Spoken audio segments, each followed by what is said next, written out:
His re-election stands testimony to his wide acceptability across the parties and his competence in conducting the House.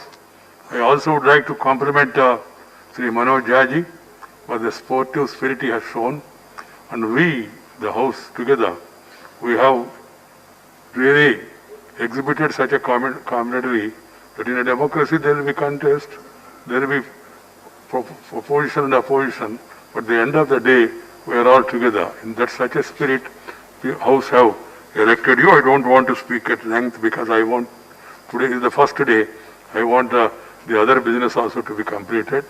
The Honorable Prime Minister has elaborately introduced you to the new members also. There are more than 42 new members who have been elected. That will be very useful for them also to know you better.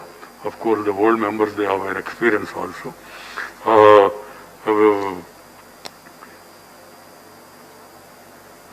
I rarely see Harivamsji without a smile on his face. That's a great quality in conducting the proceedings of the House in spite of even grave provocations at times. I once again extend my best wishes to Harivamsji. I am sure he continues to serve this august House with the same zeal, tenacity and vigor that is worthy of stature and dignity of this House. I wish him all the success for the office he is going to adorn, and second time in a row. The Deputy Chairman may thank the members for their feelings and appreciation. आदरणीय माननीय सभापति जी, आपके प्रति आभार, माननीय प्रधानमंत्री जी के प्रति कृतज्ञता और धन्यवाद। इस अवसर पर बिहार के मुख्यमंत्री जी, उनको मैं स्मरण करना चाहूँगा। नेता सदन भाजपा के राष्ट्रीय अध्यक्ष जेपी नड्डा जी, माननीय नेता प्रतिपक्ष समेत सभी दल के नेताओं और हर एक माननीय सांसद के प्रति आभार। सभापति जी, जीवन में ऐसे क्षण आते हैं जो शब्द साथ छोड़ देते हैं। रामायण में कई ऐसे प्रसंग हैं जब तुलसीदास जैसे समर्थ महाकवि ने कहा कि मानवीय इंद्रियां असमर्थ हैं, तो वह भगवान शिव से प्रार्थना करते हैं कि आप वो समर्थ और ताकत दें कि मैं जो कहना चाहता हूं कह सकूं। मेरी कुछ ऐसी ही है। माननीय प्रधानमंत्री श्री नरेंद्र मोदी जी के प्रति किस तरह अपनी कृतज्ञता, आभार और धन्यवाद व्यक्त करूं। आपकी मेरी प्रति उदारता, दृष्टि मेरे लिए शब्द नहीं। संसदीय जीवन से पहले आपसे परिचय नहीं रहा। ऐसे गांव और पृष्ठभूमि से आया जिसके बारे में आदरणीय चंद्रशेखर जी ने लिखा है। 51-52 में जब पहली बार विद्यार्थी के रूप में वह जेपी से मिलने उस गांव गए तो कोई रास्ता नहीं था। गांव के करीब पहुंचे तो वहां घास काट रहे एक बुजुर्ग से पूछा, जेपी का घर यहां से कितनी दूर है? उस व्यक्ति ने जवाब दिया, मैं अपने टोले के आसपास से आजीवन घास काटता रहा, उधर पूरब गया ही नहीं। बमुश्किल उस गांव से जेपी का घर 3 किलोमीटर। मैं उस गंगा और घाघरा, दो नदियों के बीच इस दियारे बाढ़ से अभिशप्त जीवन से निकला। मेरा सौभाग्य है कि मैं जयप्रकाश जी के गांव सिताब दियारा का रहने वाला हूं। वहां पीढ़ियां जन्मती थी और गुजर जाती थी, वहां से बाहर नहीं निकल पाती थी। ऐसे गांव के एक अति सामान्य परिवार से बिना अंग्रेजी स्कूलों की शिक्षा के इस महान संस्था का ये महत्वपूर्ण दायित्व देने योग्य आप सबने मुझे समझा। मैं आप सबके प्रति कृतज्ञ हूं। इसके लिए मैं आभार व्यक्त करना चाहूंगा बिहार के माननीय मुख्यमंत्री श्री नीतीश कुमार जी का, जिन्होंने दोबारा इस गौरवमयी संस्था का हिस्सा बनने का मौका दिया। सिर्फ मौका नहीं, लगातार फोन करके जो लोकतांत्रिक चुनावी प्रक्रिया है उस पर वह चर्चा करते रहे। 2014 में इस सदन में पहली बार आया तो जो राजनीतिक मर्यादा, तहजीब, बेल में न जाने, संयमित आचरण करने की बात सीखी, विनम्रता सीखी, उसमें माननीय नीतीश जी की देन है।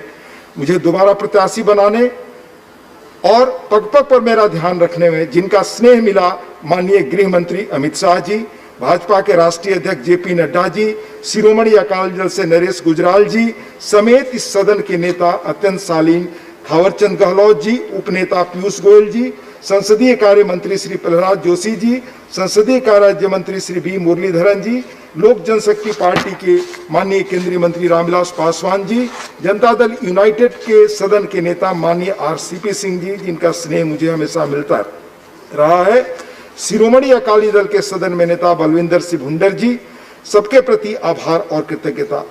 एआईडीएमके के सदन के वरिष्ठ नेता माननीय नवनीत कृष्णन जी, माननीय बालाकृष्णन जी, बीजू जनता दल के सदन में नेता और हमारे वरिष्ठ साथी और मित्र माननीय प्रसन्न आचार्य जी, टीआरएस के सदन के नेता माननीय के केशव राव जी, बीएसपी के सदन के नेता माननीय सतीश चंद्र मिश्रा जी, शिवसेना के हमारे मित्र संजय राउत जी, आपके संजय जी, माननीय वासन जी, माननीय आठवाले जी, और जैसा मैंने बताया हमारे मित्र डेरिक ओब्रायन साहब, इन सभी का मैं आभारी हूं। जब नया नया आया एक सदस्य के रूप में पीछे यहां बैठता था, तब मैंने सदन में कहा था कि नेता प्रतिपक्ष गुलाम नबी आजाद जी को बोलते हुए जब भी सुनता हूं बहुत कुछ सीखता हूं। कैसे संसदीय मर्यादा और शिष्टता के साथ श्रेष्ठ आलोचनात्मक बातें भी कही जा सकती हैं। माननीय शरद पवार जी, माननीय तिरुचि शिवा जी, पुनः माननीय डेरिक ओब्रायन जी, माननीय रामगोपाल यादव जी, समय होता तो इनमें से एक एक व्यक्ति की खूबियां मैं बताता। एलाराम करीम जी, माननीय विनय विश्वम जी, सभी सदस्यों का मैं हृदय से आभार प्रकट करता हूं। मैं बैठता था माननीय सुखेंदु शेखर राय जी के साथ, उनकी शालीनता, समय के तहत प्रतिबद्धता के साथ अपनी बात कहना मैंने उनसे भी सीखा। मेरे मित्र माननीय मनोज झा जी तय समय में अपनी तथ्यपूर्ण बातें रखते हैं। उन्होंने मुझे फोन किया, मैं व्यक्तिगत बात बताना चाहता हूं, जो उम्मीदवार बने उनकी इजाजत से। मुझे अच्छा लगा सर, क्योंकि संसद की जो मैंने गरिमा पढ़ी है, एचबी कामत इसी संसदीय प्रणाली के वो सदस्य थे, बड़े वरिष्ठ सदस्य थे। मध्य प्रदेश में जब वो एक बार चुनाव लड़ रहे थे तो उनके एक सहायक को एक बड़ी पार्टी ने उनके खिलाफ खड़ा किया, तो दोनों शाम में मिलते थे और बताते थे कि आपकी कहां कमी है और आपकी कहां कमी है। दोनों को अगर गाड़ियों की कोई परेशानी होती थी, एक दूसरे को गाड़ी देता था। कुछ इस तरह का माहौल रहा, इसलिए मैं मनोज झा जी को भी मैं बहुत धन्यवाद देता हूं। सर, इस अवसर पर अगर मैं माननीय अरुण जेटली जी का स्मरण न करूं तो मेरे प्रति खुद अन्याय होगा। मैं सदन में नया था, मेरा कोई परिचय नहीं, पर कुछ लोगों के भाषण मुझे बहुत आकर्षित करते थे। उनमें एक अरुण जी थे। अरुण जी की विद्वता, अरुण जी की बातचीत, स्मृति और प्रखर व्यक्तित्व वही सिर्फ आकर्षित नहीं करता था सर, उनको जब भी मैं सुनता था तो गांधी जी का एक प्रसंग याद आता था। गांधी जी ने देश के एक बड़े चोटी के नेता को कहा कि आप बड़े तेजस्वी हैं, बड़े शालीन हैं, बड़े कम उम्र में आपने पीएचडी की है, पर शालीनता अगर नहीं है तो कम से कम आप सामाजिक जीवन में वह काम नहीं कर पाएंगे। अरुण जी में अद्भुत शालीनता मैंने दी। मैं प्रणव बाबू से मिलता था, उन्होंने मुझे प्रसंग एक सुनाया कि कैसे जब मैं पहली बार सदस्य बनकर आया तो एक वरिष्ठ सदस्य का नाम लिया कि उन्होंने मुझे सुझाव दिया कि हमेशा संसद में आप बैठें, बैठकर बहुत कुछ सीखेंगे। अनेक माननीय सदस्य हैं जो सुबह से शाम तक यहाँ बैठते हैं। माननीय अध्यक्ष जी, सदन में नेता प्रतिपक्ष एवं सभी विपक्षी दलों के नेताओं का इस कारण भी धन्यवाद कि मेरे पूर्व कार्यकाल में उनका भरपूर मार्गदर्शन, स्नेह, सहयोग मिला। आदरणीय सभापति जी, यह बात अधूरी रहेगी अगर इस क्रम में मैं माननीय सभापति जी का उल्लेख न करूं। सर, सभी माननीय सदस्यगण से मैं बताना चाहूंगा, मेरा पहला कार्यकाल था। इस गरिमामय संस्था या सदन को चलाने की मर्यादा उंगली पकड़कर माननीय चेयरमैन साहब ने मुझे सिखाई। सदन की उच्च मर्यादा, काम का निष्पादन व स्व अनुशासन उनसे सीखा। जहां लड़खड़ाया उन्होंने आगे बढ़कर संभाला, प्रोत्साहित किया, मनोबल बढ़ाया। उनसे हमेशा सीखता हूं। एक स्टैंडिंग इंस्ट्रक्शन उनका रहा, संसदीय मर्यादा, नियम कानून के तहत श्रेष्ठ बहस यहां पर हो। उनकी कामकाज, लेखन मुझे स्तब्ध करते हैं। उनमें शब्दों की चयन की प्रतिभा अद्भुत है। मुहावरा गढ़ने, लिखने और नए विचारों के प्रति तत्परता, उनसे बहुत कुछ सीखा। मैं उनका भी आभार व्यक्त करता हूं। इस उच्च सदन के सचिवालय, सेक्रेटरी जनरल समस्त सभी अधिकारीगण, मार्शलगण, उनके प्रति विशेष आभार। पिछले कार्यकाल में जो भी काम अच्छा हो पाया उन सबका श्रेय उन सबको। कमियां मेरी रही। सर, 2 मिनट और इजाजत दे तो मैं 2 चीज कहना चाहूंगा।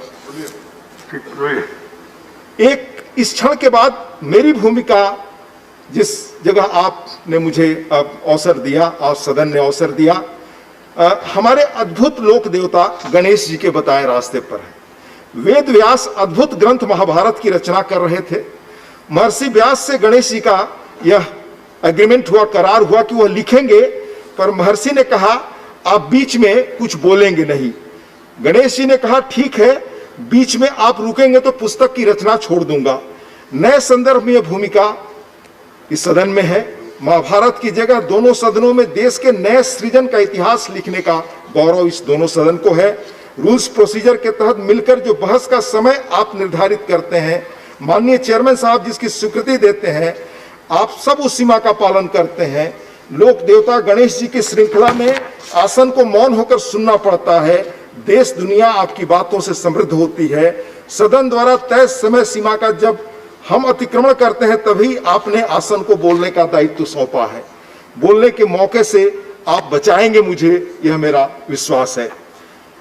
अंत में यह कहना चाहूंगा कि पूरी दुनिया आज एक अद्भुत संकट से गुजर रही है।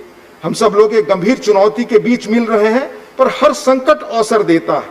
इस कोविड-19 कोरोना में भारत की अंदरूनी ताकत और अद्भुत क्षमता का हमें एहसास हुआ है। ICMR Indian council of medical research के डॉक्टर बलराम भार्गव ने 28 जून को, आज से काफी पहले, उन्होंने देश को बताया, एक माह पहले देश में कोविड की 19 टेस्ट की क्षमता थी, 555 लेबोरेटरीज में कुल 1 लाख, पर अब हर दिन 2 लाख टेस्ट हो रहे हैं। अब देश के हर जिले में लेबोरेटरीज हैं, कुल 1000 हैं। इस तरह कोविड-19 के लिए स्वाब का स्थानीय उत्पादन शुरू हो, यह कोशिश हुई। 3 कंपनियां आज प्रतिदिन 2 लाख स्वाब स्वयं बना रही हैं। लॉकडाउन के बावजूद VTM kit, virus collection swab kit का उत्पादन वर्ष में 5 लाख होता था, अब प्रतिदिन 5 लाख हो रहा है। याद रखें, ये आंकड़े मैं जून का बता रहा हूं उनके लेख से। सितंबर में ये आंकड़े बहुत बढ़ चुके हैं। पर लॉकडाउन की विपरीत परिस्थितियों में यह कैसे हुआ? Central drug standard control organisation ने निवेश प्रस्तावों को तेज गति से स्वीकृति दी, व्यवस्था में गति आई। एक निजी कंपनी ने 10 million PCR polymerase chain reaction test और 5 मिलियन वायरल एक्सटेंशन किट बनाया। यह सब अत्यंत प्रतिकूल परिस्थितियों में हुआ। यह भारत की क्षमता है, पर इस क्षमता का संपूर्ण उपयोग कैसे हो, बेहतर उपयोग कैसे हो, इसमें संसद और इस सदन की बड़ी भूमिका है। मैं ये इसलिए कह रहा हूं कि 2016 में कुर्जविल ने कहा कि अपने जीवन काल में हम 20,000 वर्षों की प्रगति जो है वह देखने वाले हैं।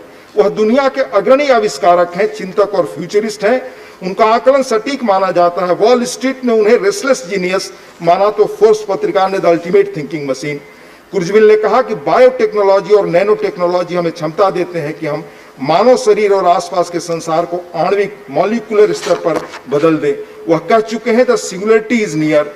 कंप्यूटिंग क्षमता में अनंत वृद्धि और लागत खर्च में भारी कमी से जो आर्टिफिशियल इंटेलिजेंस सृजित होगा वह अरबों गुना मानव इंटेलिजेंस से समृद्ध होगा।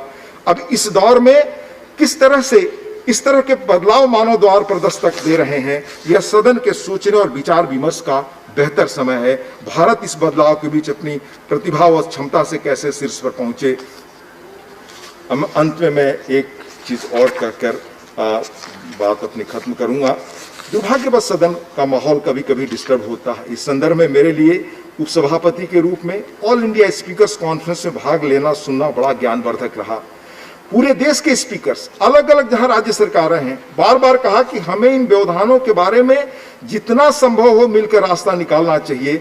यह सदन भी सामूहिक रूप से ऐसे प्रसंगों पर विचार करेगा, क्योंकि तेजी से बदलती दुनिया में समय और अवसर किसी की प्रतीक्षा नहीं करते। हमें अपने सदन के संविधान निर्माताओं की मंशा एवं आज के समय की मांग के अनुसार चलना होगा। पूरे विश्वास के साथ कह सकता हूं कि वर्तमान सदन इस काम को अध्यक्ष जी आपके मार्गदर्शन में बखूबी किया है, आगे भी कर सकता है। आप में से एक एक माननीय सदस्य के सहयोग से।